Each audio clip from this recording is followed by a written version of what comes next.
Day 31, breast cancer vlog. I cried today.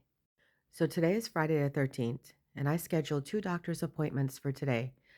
I don't, sometimes I don't even be thinking. I don't know what possible good could come out of this.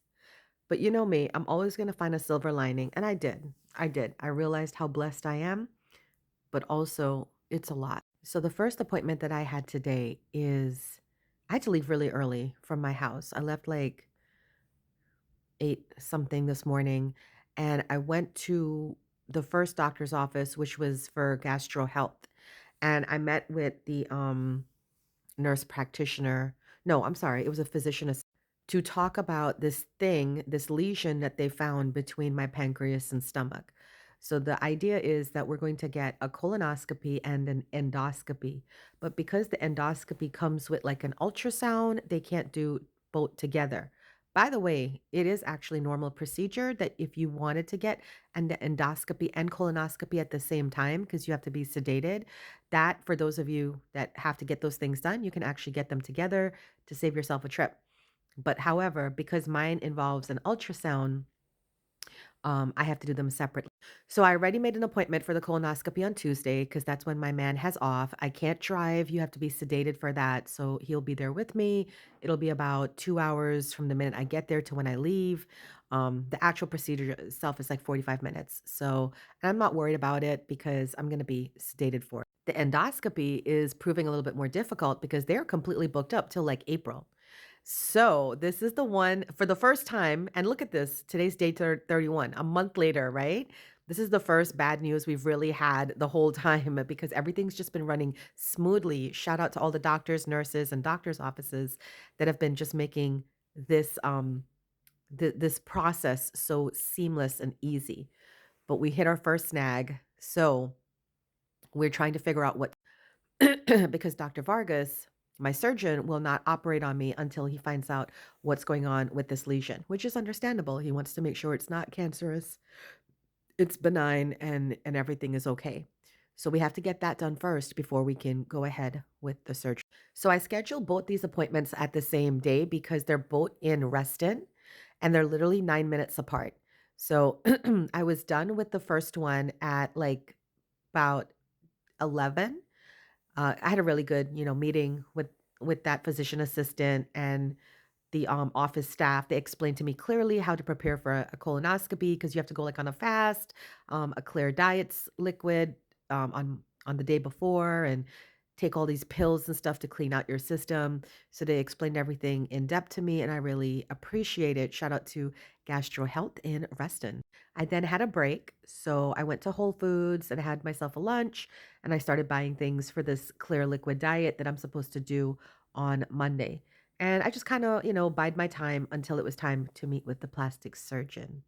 So then I get to the plastic surgeon's office and I meet with Dr. Raphael Convet. This was a nice little old man that came in the room with such a nice bedside manner. And he just sat down and looked at me and he said, "Tell me about yourself. Not about the cancer. Tell me about yourself." And I bursted out crying, y'all, like bawling. I guess because for the past month, I've stopped seeing myself and I've only started seeing the cancer diagnosis. I mean, even what we call this vlog, it's my breast cancer diagnosis vlog, right? And I forgot. I literally forgot for a little bit that I'm a human being and there's more to me than this cancer diagnosis. And I cried because I forgot. I forgot what to tell him. I didn't know what to tell him. I struggled. I was like, I'm a mom to 2 kids. I have a man. I own a wellness set. Like, I didn't know what to say. I forgot. But then I also was very honest with him and told him that I'm scared. I'm scared about this procedure. I'm scared about losing both my breasts. I understand it needs to be done because 60% of women who have the BRCA2 gene will go on to develop cancer again in their breast. So it's best to remove both of them. I get that. But I was just scared and I didn't want to feel like you guys, you got to understand, no disrespect to any woman who has implants. I love what you guys do for yourselves. I just never saw it as part of my path. I'm gonna be honest with you. I really thought I was never gonna have any sort of plastic surgery done until the day I die. So, well, till death, right? So this has all come as a shock to me. But you know what they say, you want to make God laugh, make plans. So he's howling right now. He's howling. I really appreciate this Dr. Convict. I appreciate him so much that I've decided not to get a second opinion. And I want to say something about that. So far, I've really had trust in my medical team and I've really enjoyed my medical team, but I've allowed a few of you to kind of get into my brain. And I know you guys love me and I know you're looking out for me, but you really have to let me do this and let this be my own journey. Because some of you have reached out to me and requested me to get a second opinion, so much so to the point where I decided I needed to get a second opinion. And after talking to Dr. Convent and after this little sign from the universe, I've decided I'm not getting a second opinion. I'm happy with my team. This little sign from the universe is this. While I was waiting in Dr. Convict's office, I was looking through a magazine and look who I come across. Dr. Vargas, that's my surgeon. All right. And I love the write up that they did on him. You know, he's a very prayerful man, a man with intention. And even Dr. Convict said that Dr. Vargas is like one of the most amazing surgeons he has ever worked with. And that's saying a lot, being that Dr. Convict came from DC. Another sign from the universe for me is that Dr. Convict, my plastic surgeon, is also a Reiki healer. Who knew? I'm a Reiki master. He's a Reiki healer. He learned Reiki a long time ago. And he said, I just want to let you know while I'm doing your surgery, I will be doing Reiki on you too. So I feel like I'm in really good hands between Dr. Convict and Dr. Vargas. So I will not be getting a second opinion. Other thing I really liked about Dr. Convict is he took a whole hour to talk to me. He explained the whole process about why it's going to take two steps to do a double mastectomy. First, you remove the tumor and all the breast tissue, and then you put in like these bags that they fill with saline to stretch your breast tissue because they don't want the body to reject this foreign object in the body. So they put that in, and then you wait a couple of months, maybe 2, 3 months, and then you go back for another surgery where you actually get the implants put in. So it's a two-part process. However, he said there's another option. And the other option is to get a breast reduction first. And in the breast reduction, they remove the tumor and they save the nipple and the areola. And I didn't know that was possible.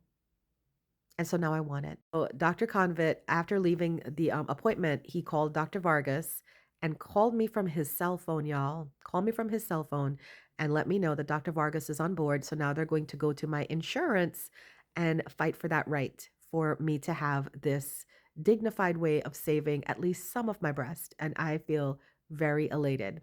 I know I have my bonnet on and it's like in the afternoon of Friday the 13th, but today was a lot and crying takes a lot out of me.